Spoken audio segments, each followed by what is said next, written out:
Komið þið sæl. Við skulum fara yfir það sem helst í fréttum okkar í kvöld. Bandaríkjaforseti ætlar ekki að taka Grænland með hervaldi. Hann vill fá óáhugasama Dani að samningaborðinu. Borgarráð tvöfaldaði ráðlegan styrk til félagsbústaða. Ég álít að hér sé svona kosningavíxil eða prófkjörsvíxil að ræða. Fylgi Miðflokksins rýkur upp og Sjálfstæðisflokkurinn fellur niður fyrir Viðreisn. Formaður fer yfir þunga stöðu í beinni. Við kíkjum til Víkur í Mýrdal en þar mikil uppbygging í gangi í takt við aukinn íbúafjölda. Risaverslun rís á næstunni.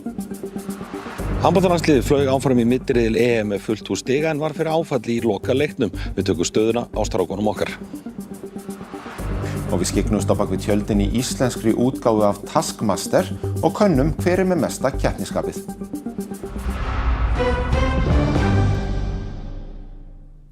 Bandaríkjaforseti segist ekki ætla að taka Grænland með hervaldi. Hins vegar krefst hann viðræðna eignarhald á eyjunni sem utanríkisráðherra Danmerkur segir að verði ekki gefið eftir. Bjarki Sigurðsson. Og þá það sportið og þar það auðvitað okkar menn í Svíþjóð.